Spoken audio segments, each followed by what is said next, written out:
Shalom jemaat Tuhan, saya percaya dimanapun Bapak Ibu dan saudara-saudara berada, saya percaya kita dalam keadaan yang baik, Tuhan menyertai kita, Tuhan memberikan kesehatan buat kita. Saya akan bacakan di Mazmur 62 ayat yang ke-6, dikatakan bahwa hanya pada Allah saja kiranya aku tenang, sebab daripadanya lah harapanku. Hanya dialah gunung batuku dan keselamatanku, kota bentengku, aku tidak akan goyah. Pada Allah ada keselamatanku dan kemuliaanku. Gunung batu kekuatanku, tempat perlindunganku ialah Allah. Saya percaya dimanapun hari ini kita berada, di negara manapun tidak ada suatu tempat yang aman, kecuali ada dalam lindungan Allah. Saya percaya kita semua dalam perlindungan Tuhan. Badai boleh menerpa, kesulitan boleh datang, tapi saya percaya Tuhanlah yang menyertai kami. Mari kita berdoa. Terima kasih Tuhan, sebab Engkaulah Allah yang menjadi kota benteng kami.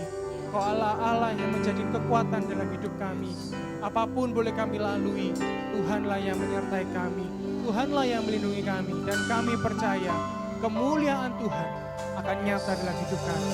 Di dalam nama Tuhan Yesus kami berdoa, ucap syukur. Amin.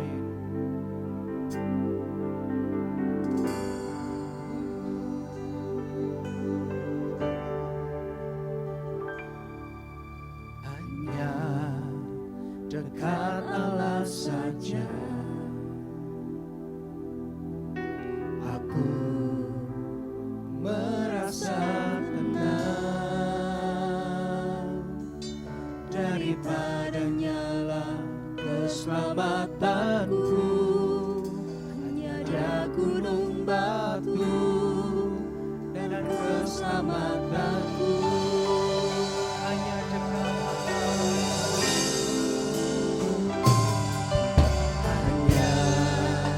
dekat Allah saja aku merasa tenang, daripadanya lah keselamatanku. Hanya dia gunung batu dan keselamatanku.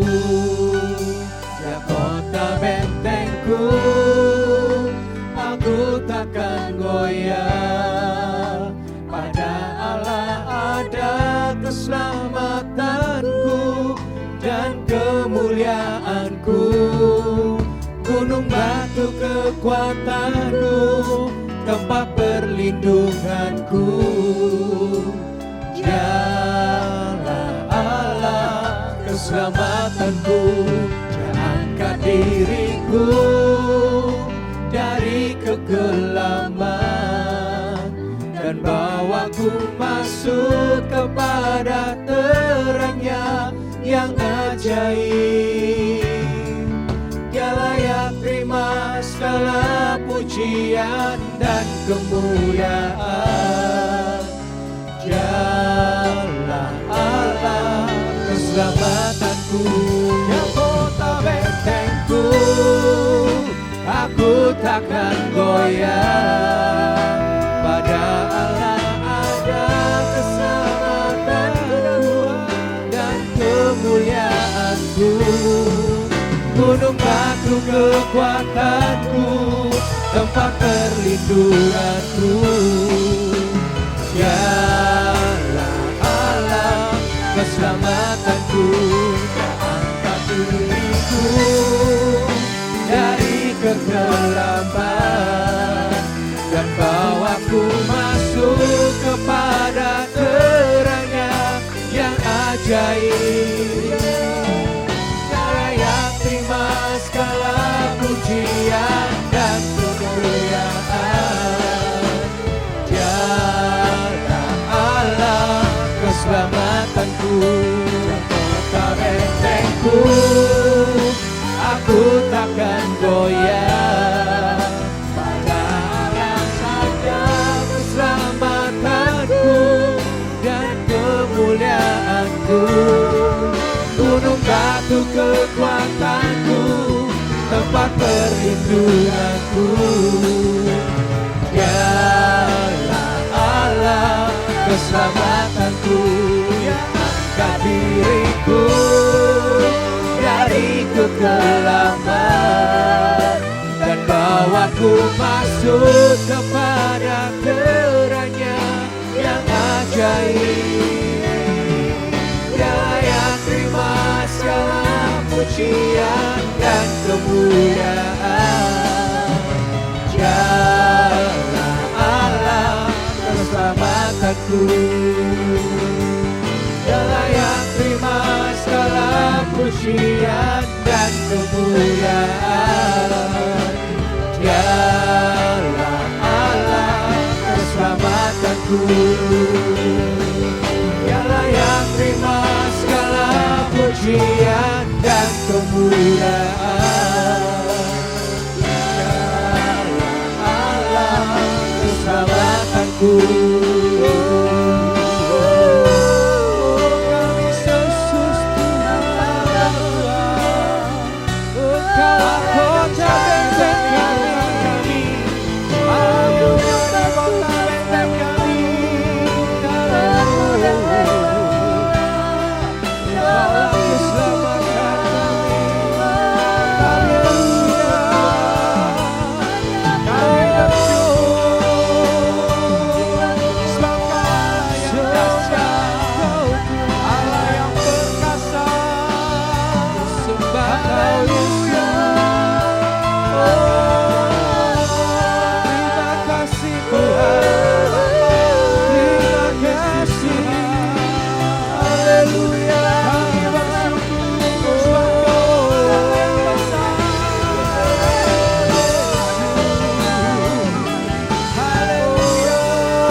pujian bagimu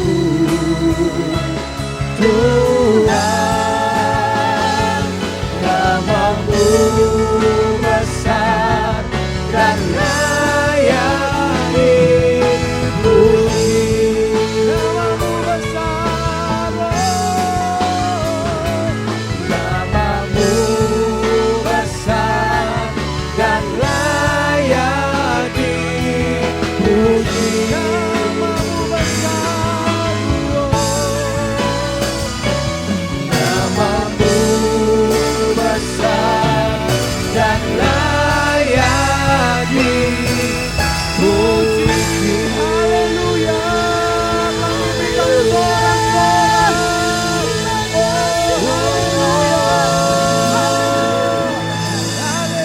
Sebab kami percaya Engkaulah Tuhan Allah kami yang menjadikan langit dan bumi. Kami percaya tidak ada yang akan Tuhan terlelap menjaga kami. Kami percaya Tuhan menyertai kami. Di dalam nama Tuhan Yesus kami berdoa dan mengucap syukur. Haleluya. Amin.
Saudaraku, mari kita berdoa sebelum kita menerima firman Tuhan pagi hari ini.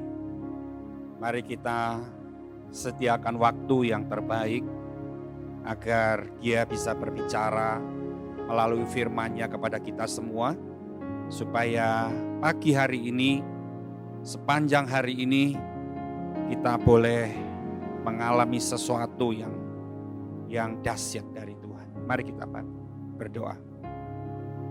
Kami telah melewati masa pandemi selama kurang lebih 8 bulan, Tuhan. Dan banyak hal yang membuat kami seolah-olah kami mau jatuh, seolah-olah kami goyah, seolah-olah kami tidak lagi bisa menghadapi semuanya ini. Tapi kami tetap yakin dan percaya saat kami lemah, di situ kekuatan-Mu nyata bagi kami. Terima kasih Bapa, terima kasih kami sudah melewati masa-masa sulit dan saat ini kami percaya masalah masih kami hadapi. Hal-hal yang pahit dalam hidup kami masih kami harus jalani. Tetapi kami tahu Tuhan, ada gunung batu, kota benteng, perlindungan kami, yaitu Engkau sendiri yang kami andalkan sungguh-sungguh dalam hidup kami. Terima kasih Bapa, terima kasih. Teduhkan hati setiap kami, umat-Mu, setiap jemaat-Mu, biar kami sungguh menaruh rasa hormat akan Tuhan, walaupun kami ada di tempat kami masing-masing. Roh Kudus berbicara, hadirat Tuhan ada di dalam setiap rumah jemaat-Mu. Terima kasih Bapa, dalam nama Yesus. Amin. Shalom Bapak Ibu saudaraku semuanya. Kita bertemu kembali di minggu ketiga tanggal 15 November hari ini. Dan hari ini kita masih dalam bulan November, kita masih berbicara punya tema yang bagus, yaitu transformation in problem. Ya saudara, kita tahu bahwa kata transformasi itu sebuah perubahan. Perubahan dalam masalah. Bapak Ibu Saudara, transformasi yang pertama kita kadang-kadang lupa. Kita ingin perubahan itu ada di masalah kita. Kita ingin perubahan itu terjadi di problem-problem yang kita hadapi.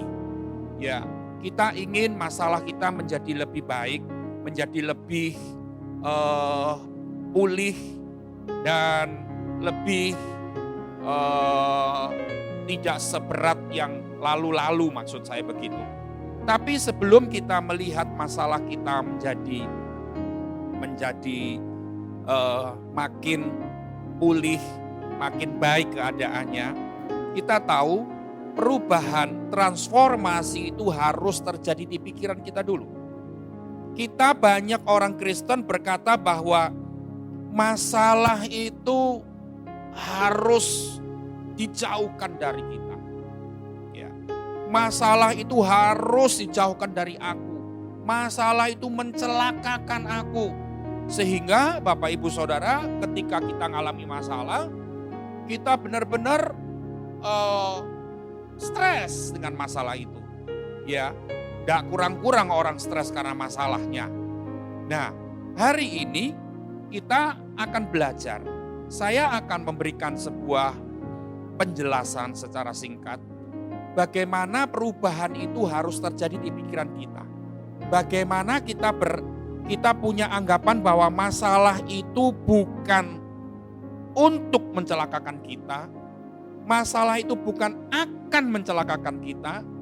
Tapi Tuhan itu memakai, Tuhan itu mengubah masalah itu menjadi kebaikan. Ini dulu yang harus dimengerti oleh pikiran kita. Kan kalau kita tidak mengerti hal ini, kita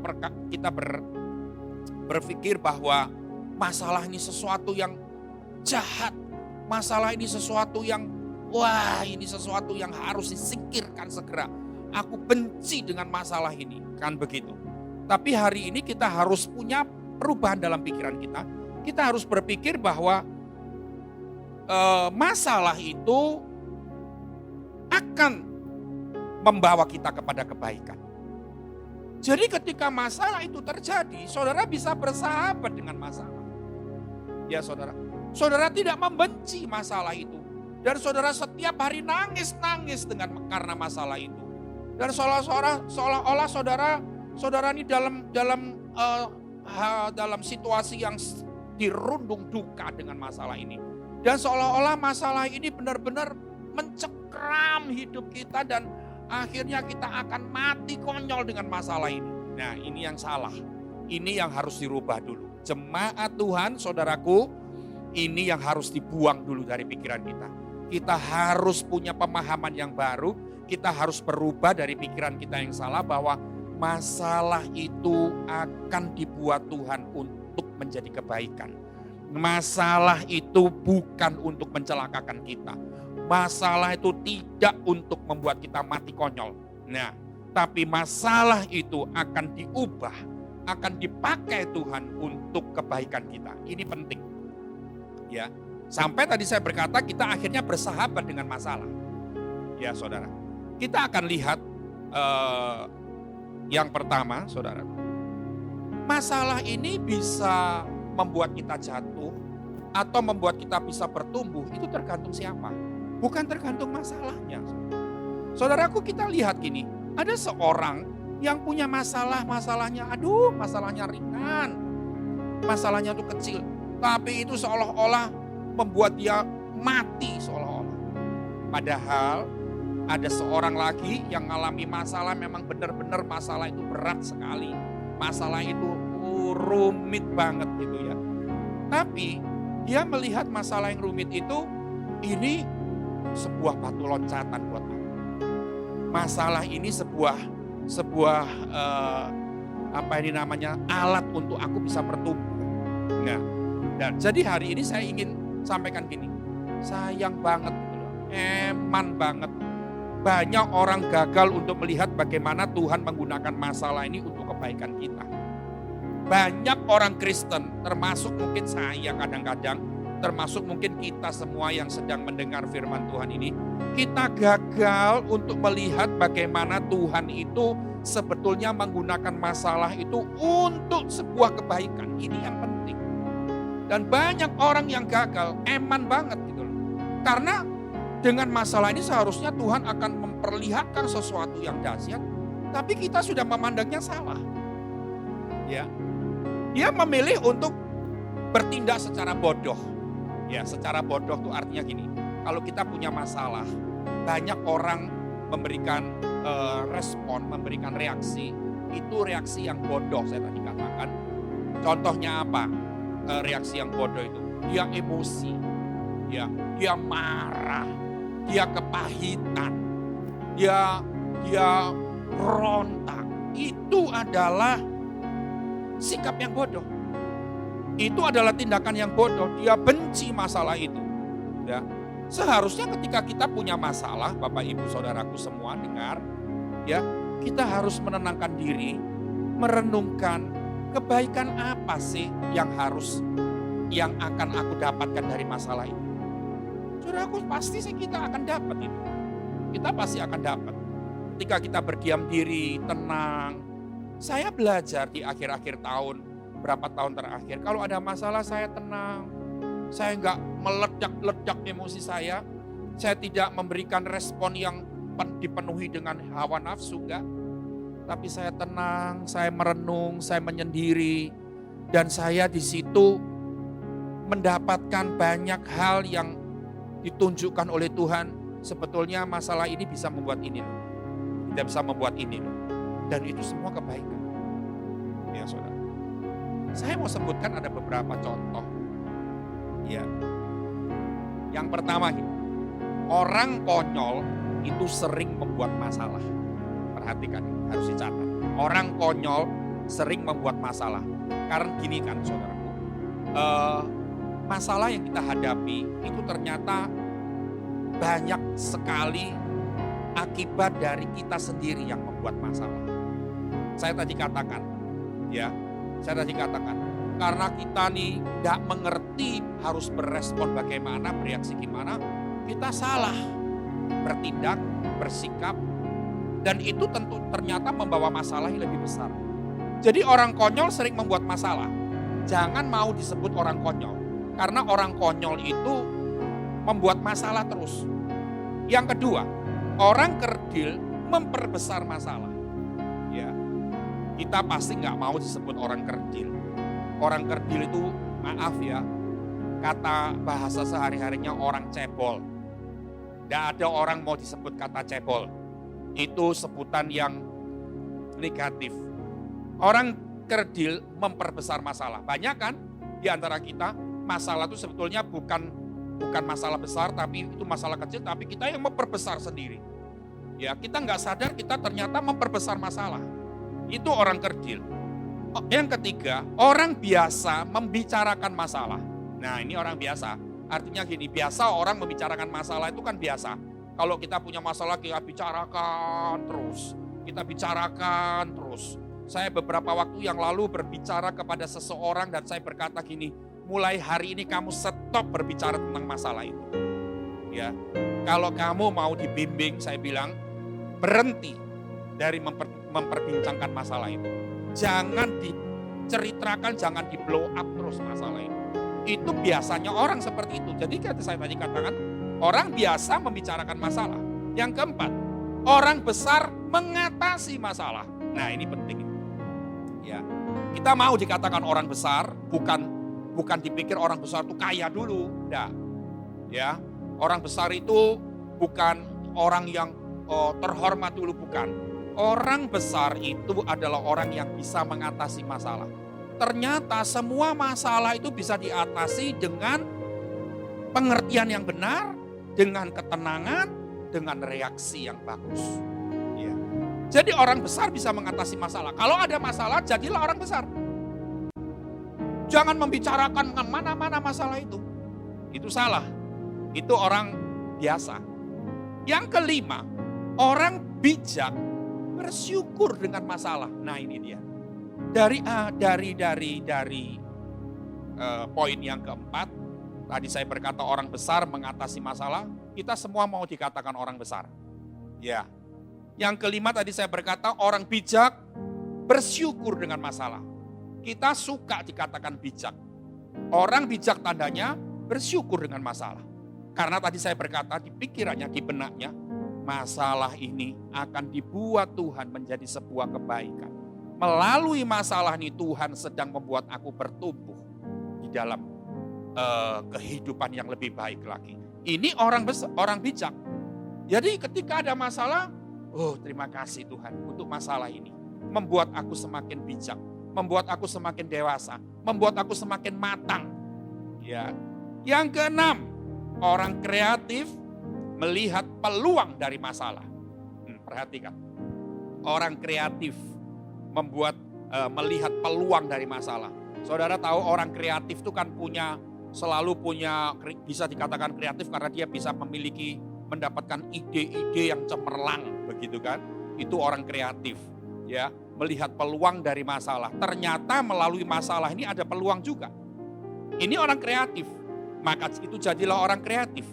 Yang ketujuh, yang terakhir, orang beriman naik level, naik derajat karena masalah. Hebat ya. Dari poin keempat, poin kelima, poin keenam, poin ketujuh itu harusnya terjadi dalam diri kita. Kita bukan cuma jadi orang besar, tapi jadilah orang bijak, jadilah orang kreatif, jadilah orang beriman. Yang dia melihat dari masalah ini dia naik derajatnya, dia naik levelnya. Nah, jadi saudaraku semuanya, tidak ada masalah dengan masalah seharusnya. Ya. Jadi kalau ada masalah jangan pertama kali langsung down dulu. Banyak orang Kristen ketika ada masalah langsung down. Langsung tawar hati itu kalau bahasanya Alkitab.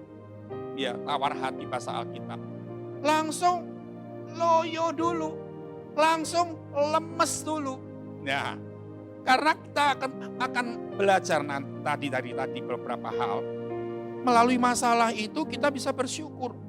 Kita bisa melihat peluang. Kita bisa naik derajat atau level kita. Sekarang kita akan lihat sebentar. Kenapa sebetulnya saya berkata, sebetulnya tidak ada masalah dengan masalah. Tapi masalahnya itu adalah bagaimana cara kita menyikapi masalah itu. Saya selalu menasehati banyak orang. Saya selalu menasehati berbagai macam, beberapa banyak jemaat. Saya selalu menasehati orang yang saya temukan walaupun dia bukan jemaat saya. Yang dia konseling ke saya menceritakan masalah, saya berikan masukan untuk dia bisa menyikapi masalah itu bukan dengan cara yang negatif. Nah, saudaraku perhatikan. Maka jadikanlah masalah itu sebagai saat memahami kehendak Allah dalam hidup kita. Jangan kita berkata, Tuhan, aku punya masalah yang besar, tapi katakan, hei masalah yang besar, aku punya Tuhan yang besar. Hei masalah, aku punya Tuhan yang besar. Bukan masalah yang besar, saya tadi keliru. Tapi saya harus berkata gini, kalau ada masalah, hei masalah, aku menghadapi engkau. Aku punya Tuhan yang besar, aku punya Allah yang besar. Jangan bilang, Allah, Tuhan, besar masalahku. Jangan, ya. Hari ini kita akan belajar. Ternyata Tuhan tuh pakai masalah untuk apa? Ya. Ada beberapa hal yang kita akan belajar. Dari 5 poin yang kita akan belajar. Ya. Tuhan itu ternyata pakai masalah untuk apa? Pertama, untuk mengarahkan kita. Bapak, Ibu, Saudaraku dengar.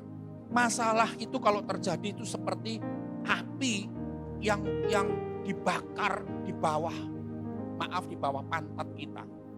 Ya, kalau misalkan kita ini duduk di bawah itu ada api yang menyala, bagaimana kita bisa tenang duduknya? Pasti kita akan bergerak dan kita akan menuju kepada tempat yang lebih aman buat kita.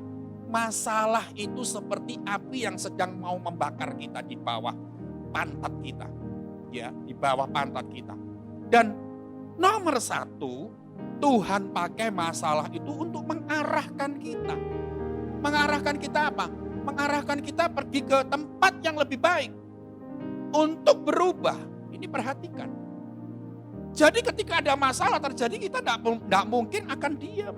Dan kita akan tenang di situ, tidak mungkin kan? Pasti kita akan, aduh gimana ini? Gimana ini? Dan itu merupakan alatnya Tuhan untuk mengarahkan kita menjadi seorang yang berubah. Menjadi seorang yang lebih baik. Ya. Nah, yang kedua, masalah itu dipakai Tuhan untuk menguji kita. Menguji. Bapak Ibu Saudaraku kan tahu ada teh celup. Ya.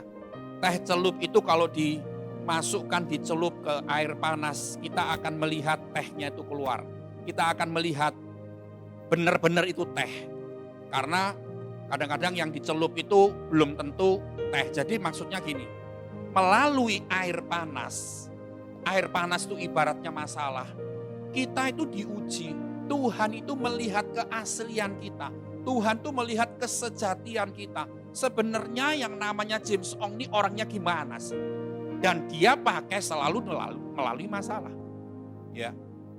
Bagaimana sih aslinya orang ini?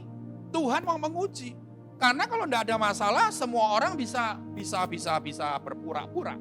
Semua orang bisa munafik. Tapi kalau ada masalah, dengan masalah Tuhan tuh melihat, menguji sebenarnya kita ini bagaimana. Iman kita ini bagaimana. Percayamu sama Tuhan tuh gimana. Kesetiaanmu sama Tuhan tuh gimana. Itu diuji semua melalui masalah itu. Nah, Bapak Ibu Saudaraku, di dalam Yakobus 1 ayat 2 dan 3 saya akan baca. Yakobus 1 ayat 2 dan 3. Yakobus 1 ayat 2. Saudara-saudaraku, anggaplah sebagai suatu kebahagiaan apabila kamu jatuh ke dalam berbagai-bagai pencobaan. 3. Sebab kamu tahu bahwa ujian terhadap imanmu itu menghasilkan ketekunan. Jadi artinya begini, kita itu melalui masalah Tuhan mau supaya kita ini diuji. Ternyata ketika terjadi masalah, yang timbul itu ketekunan. Yang timbul itu kesetiaan. Yang timbul itu iman yang kokoh. Nah, Tuhan mau lihat itu semua diuji. Yang ketiga, melalui masalah Tuhan itu mengkoreksi kita. Kata koreksi ini artinya gini, ketika semua berjalan baik, seharusnya kita juga wajib mengkoreksi diri kita. Sering mengkoreksi diri kita. Saya selalu berkata beberapa akhir-akhir ini, seringkali kita tuh tidak mengerti kekurangan diri kita itu apa. Seringkali kita lebih gampang melihat kekurangan orang lain daripada melihat kekurangan diri sendiri. Ya, seringkali kalau kita semua baik-baik, kita tidak ingat untuk mengkoreksi diri. Tetapi ketika ada masalah terjadi, itu tidak usah disuruh. Kadang-kadang kita bisa otomatis, kita bisa periksa diri. Kenapa ya kok bisa terjadi? Apa ya kesalahanku? Apa ya kelemahanku? Apa ya kekuranganku? Nah ini koreksi. Ini dipakai Tuhan untuk mengoreksi kita. Sehingga melalui masalah kita bisa menemukan kekurangan diri kita. Oh ya, kamu terlalu kasar. Kamu terlalu ceroboh. Ya. Kalau tidak ada masalah kita tidak ingat kalau kita ini ceroboh. Ya, itu yang ketiga. Yang keempat, melalui masalah Tuhan itu sedang melindungi kita. Mungkin saudaraku berkata begini, kok melindungi? Malah aku justru berpikir bahwa Tuhan lindungi aku dari masalah supaya aku tidak kena masalah. Kok sekarang dengan masalah Tuhan melindungi? Bapak Ibu Saudaraku, ada satu kejadian yang beberapa waktu yang lalu. Seorang teman saya yang bekerja di satu perusahaan. Ya, dia bekerja sudah bertahun-tahun. Dan pada satu hari manajernya bilang begini sama dia, panggil dia. Dia berpikir gini, dipanggil oleh manajernya, oh mungkin mau dikasih naik jabatan. atau naik gaji atau naik posisi. Tetapi ketika manajer panggil dia, saudaraku, ternyata manajer ini mengajak dia untuk korupsi bareng-bareng. Ya. Teman saya ini diajak korupsi oleh manajernya. Lalu teman saya berkata gini, oh enggak Pak, saya lebih baik hidup sederhana dengan apa yang saya miliki hari ini. Saya enggak mau serakah. Saya mau tetap kerja dengan baik dan jujur. Saya enggak mau korupsi. Ketika manajer dengar orang ini berkata begitu, menjawab begitu, lalu manajer ini tersinggung. Dia merasa tersinggung. Kenapa ini anak buahnya ini nggak mau ikutin ajakan dia untuk ikut korupsi uang perusahaan, menggelapkan.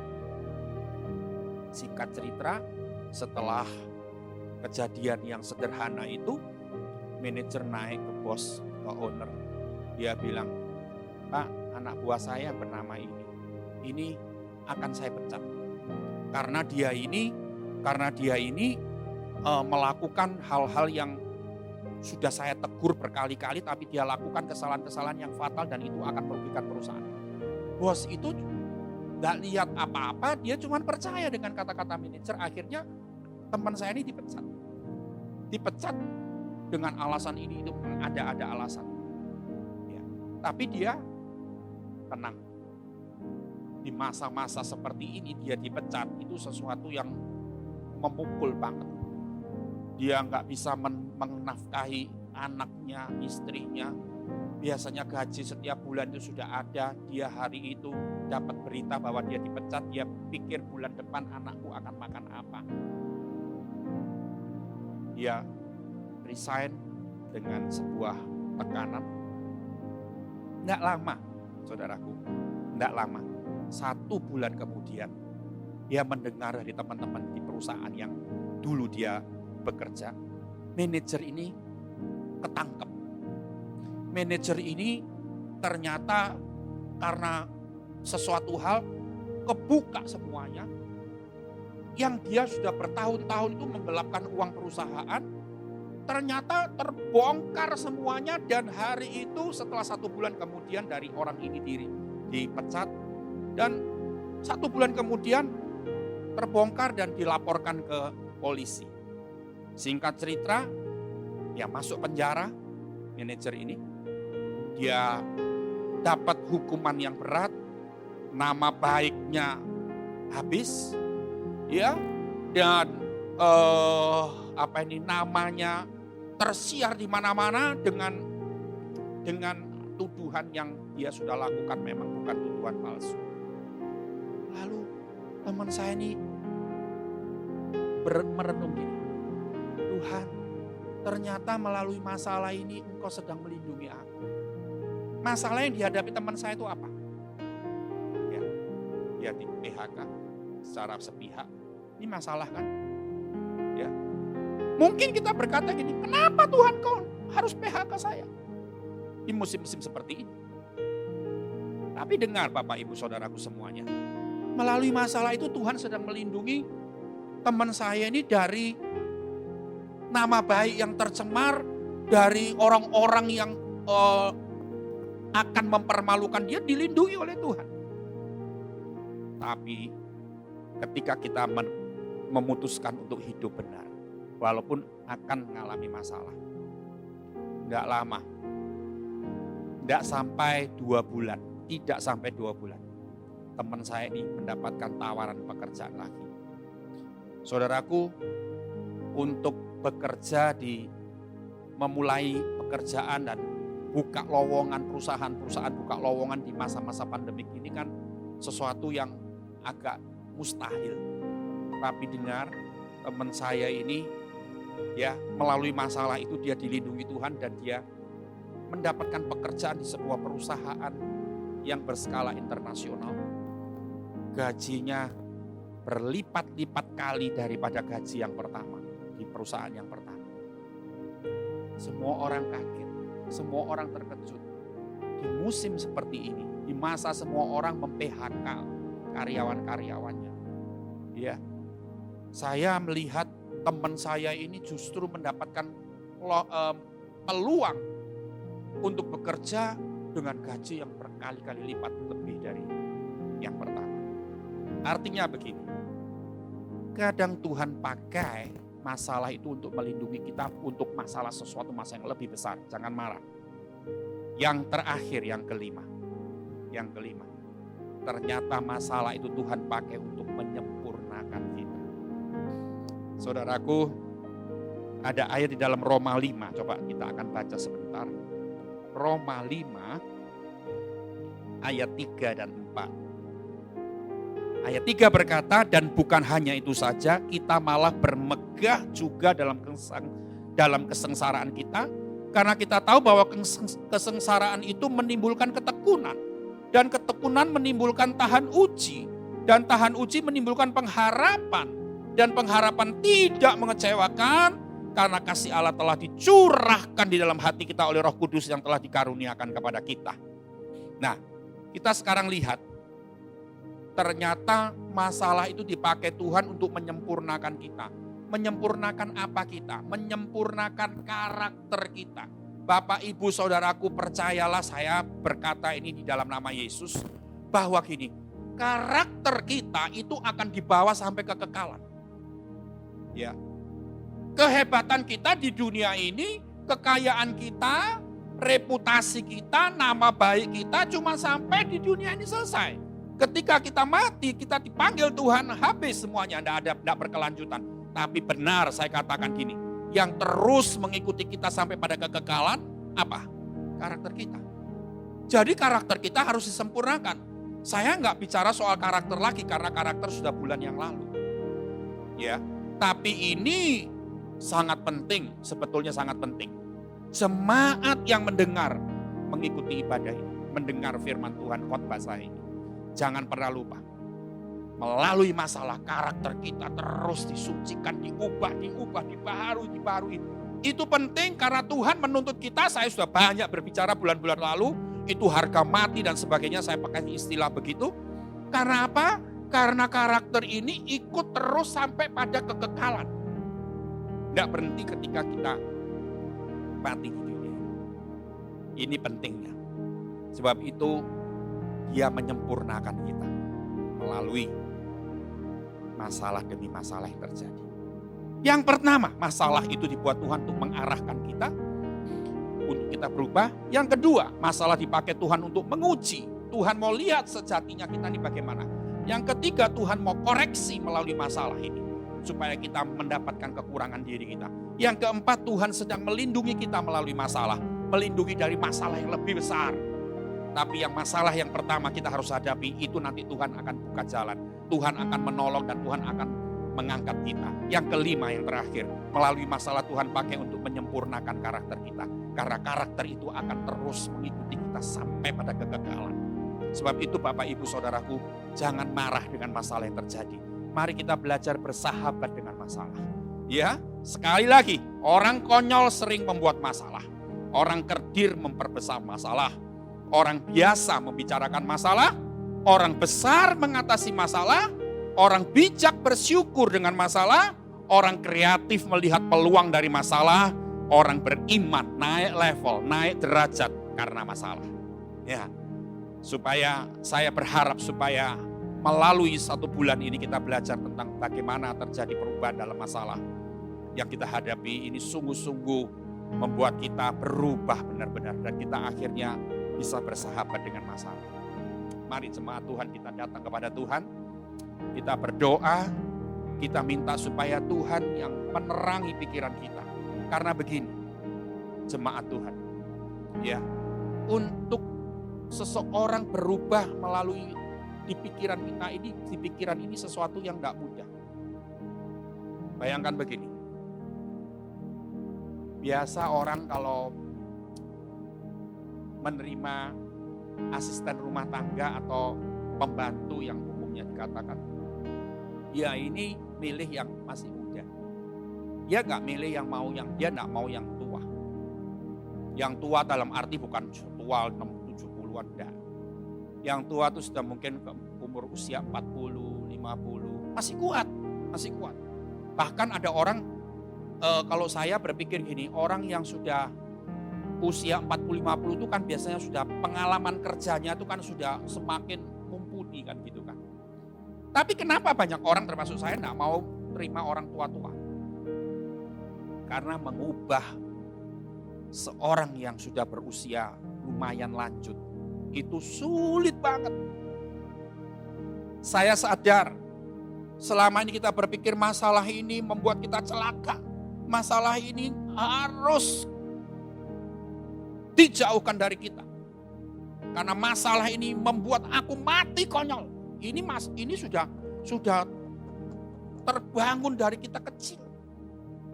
Dan untuk dalam 1 hari, 1 jam, 1 minggu, kita berpikir, wah masalah itu baik ya. Karena itu untuk melindungi kita. Aku harus bersabar. Ini tidak mudah. Ini tidak mudah. Tapi saya ingin dorong jemaat Tuhan semuanya untuk begini.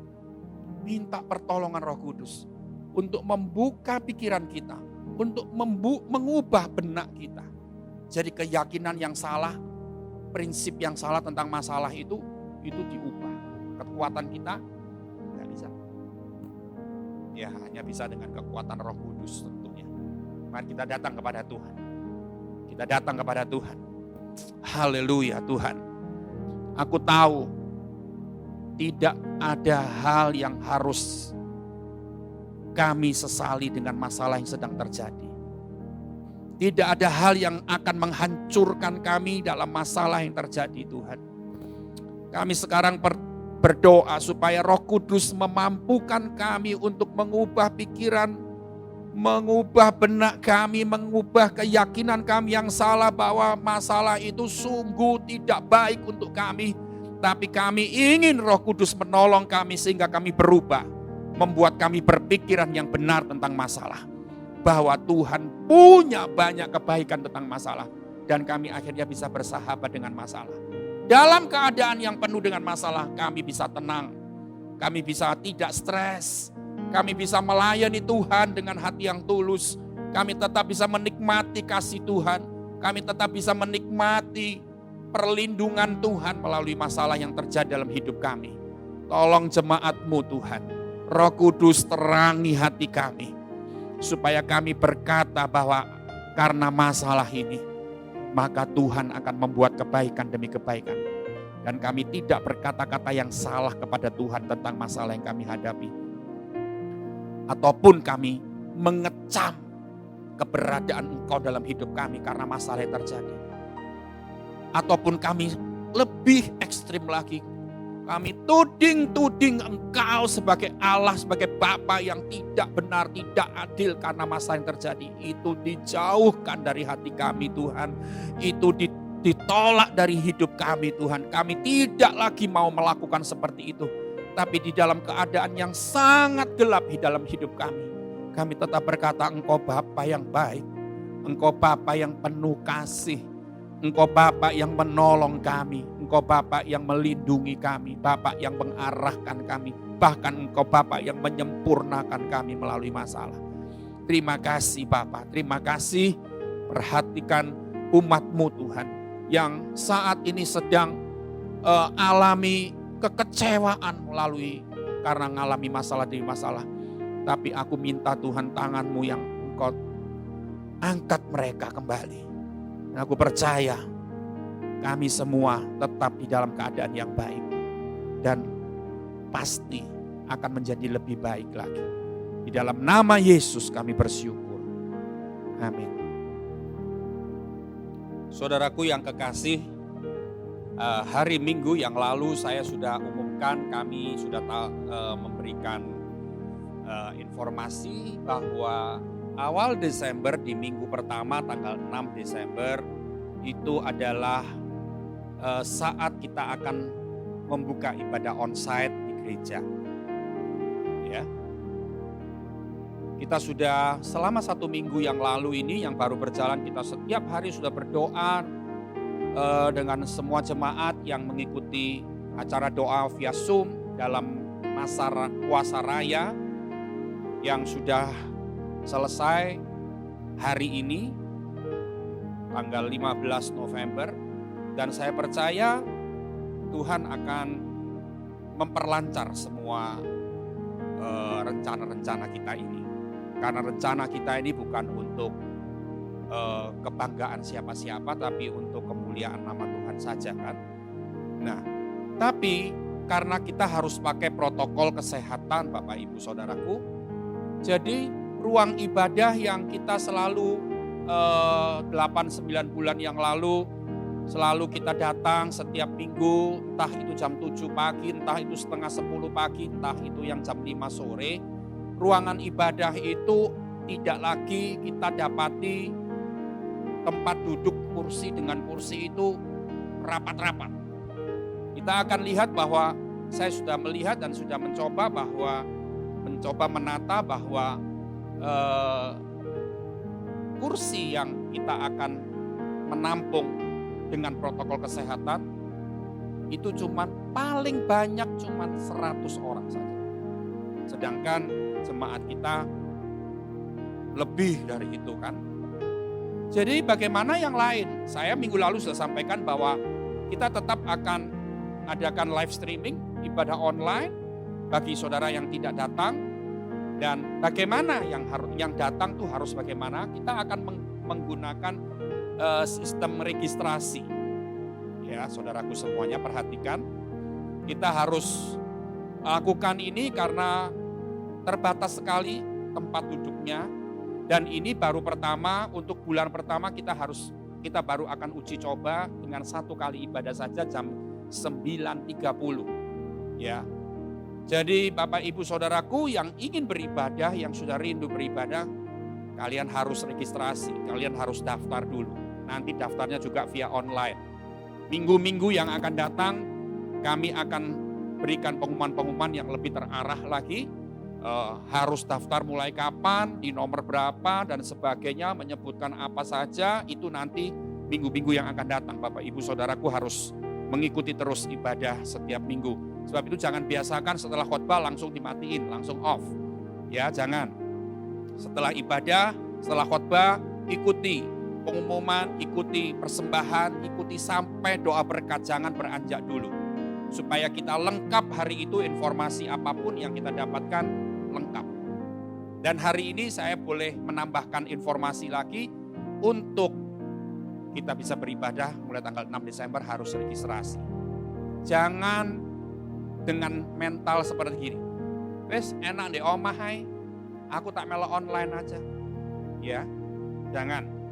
Kita harus punya kerinduan untuk ibadah onsite kembali. Ya, bersama-sama dengan jemaat, dan banyak jemaat yang sudah semakin resah karena dia sudah semakin rindu, sudah tertahankan lagi karena dia selalu online, dia diberkati juga via online, tapi dia lebih rindu bisa bersama-sama beribadah di gereja. Dan perhatikan ya, supaya peraturan-peraturan ini kita ikuti dan kita patuhi untuk kebaikan kita semua. Ibadah yang akan dilakukan berikutnya nanti mulai tanggal 6 Desember itu kita hanya pakai waktu 1 jam sampai 1 jam 15 menit saja. Ya. Dan kita tidak akan lama-lama di situ di dalam gedung gereja, dan siapkan hati dan siapkan diri untuk kita mengikuti protokol kesehatan semuanya. Ya, saudaraku akan melihat ada beberapa yang berubah nanti masuk di gereja. Sudah ada banyak yang berubah dan gereja semakin dipercantik. Dalam plafon-plafon sudah dicat dengan baik, dengan indah. Ada seorang jemaat yang mencintai Tuhan, rindu ruangan gereja kita ini dipercantik, dan dia berkorban untuk ngecat semuanya. Plafon-plafon yang sudah belasan tahun tidak dicat. Ya, dan kita akan lihat hal-hal yang berubah karena kita melakukan ibadah new normal. Jadi ada dulu yang kita tidak lakukan, kita harus bisa lakukan sekarang. Saya rasa itu bukan membuat kita bingung, tapi membuat kita tetap antusias dan kita tetap semangat. Mari kita hari ini memberikan kembali persembahan yang terbaik untuk Tuhan di minggu yang ketiga ini. Jangan lupa bahwa ketika kita memberikan persembahan kepada Tuhan, kita bukan mengurangi uang kita, tapi kita sedang menginvestasikan uang kita di kerajaan Allah. Dan saudara tahu, orang yang investasi, dia akan mendapatkan hasil dari investasinya. Kita sedang berinvestasi, ini bukan kata-kata gombal, tapi ini kata-kata sungguh yang kita mesti pahami. Kita bukan membuang uang, tapi kita sedang menanam saham, menanam modal di dalam kerajaan Allah. Mari kita datang kepada Tuhan. Saudara bisa melakukan secara online dengan sukacita. Dan sebelum itu mari kita ucapkan deklarasi doa kita. Sama-sama katakan, pada saat saya membawa persembahan, saya percaya pintu surga terbuka dan berkat Tuhan dicurahkan. Saya menerima bisnis, pekerjaan, sekolah, dan keluarga yang lebih baik. Keuntungan, bonus, dan aset dilipat gandakan. Semua pekerjaan dibuat berhasil, semua hutang dilunaskan dengan cepat. Saya memiliki rumah di bumi dan di surga. Saya menerima mujizat, kenaikan dan penghargaan, diberi jodoh bagi yang belum punya, serta keluarga yang harmonis. Semua musuh, penyakit, dan kerugian dihalau dari hidupku. Keluargaku dan kesehatanku diberkati. Sekarang saya memberi persembahan terbaik di dalam nama Tuhan Yesus Kristus. Kami percaya Tuhan, kami bukan sedang membuang duit, menghambur-hamburkan uang, tapi kami sedang berinvestasi dalam kerajaan Allah. Dan kami akan menuai hasilnya untuk keturunan kami, untuk anak cucu kami, untuk kekekalan yang akan kami alami. Terima kasih Bapa, perbaharui pikiran kami umat Tuhan, supaya kami sungguh menjadi umat-Mu yang berkenan di hati Tuhan.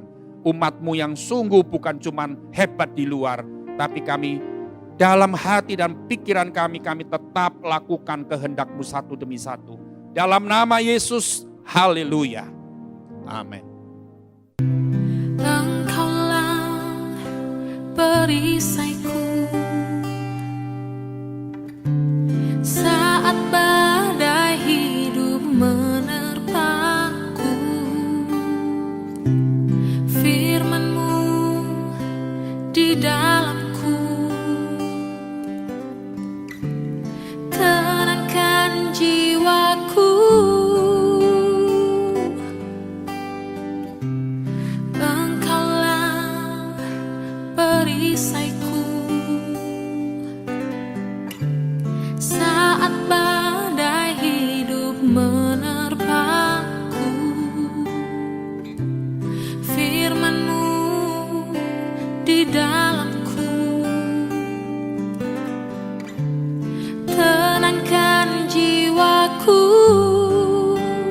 Ku kan berdiri di tengah badai dalam kekuatan yang Kau berikan. Sampai kapanpun ku kan bertahan, karena Yesus selalu menopang. Ku kan bertahan di dalam tekanan dengan kekuatan yang Kau berikan.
Jemaat Tuhan, mari kita berdiri di tempat kita ada, di tempat kita masing-masing. Kita mulai membuka kedua tangan kita. Terimalah berkat yang dari Tuhan. Tuhan memberkatimu, Tuhan menyinari jalan hidupmu dengan wajah-Nya. Tuhan mengangkat engkau menjadi kepala dan bukan menjadi ekor. Engkau dibawa naik, terus naik. Dalam keadaan masalah apapun Tuhan tetap membawa engkau naik, bukan turun dan bukan jatuh terperosok. Tuhan memberkati keluargamu, Tuhan memberkati keuanganmu, Tuhan memberkati kesehatan tubuhmu. Sampai Maranatha Tuhan Yesus datang kembali, engkau diberkati oleh Tuhan dan berlimpah-limpah kasih setia Tuhan dalam hidupmu. Haleluya, dalam nama Yesus. Amin. Bapak, Ibu, Saudaraku, selamat hari Minggu. Tuhan Yesus memberkati, sampai berjumpa kembali. Amin.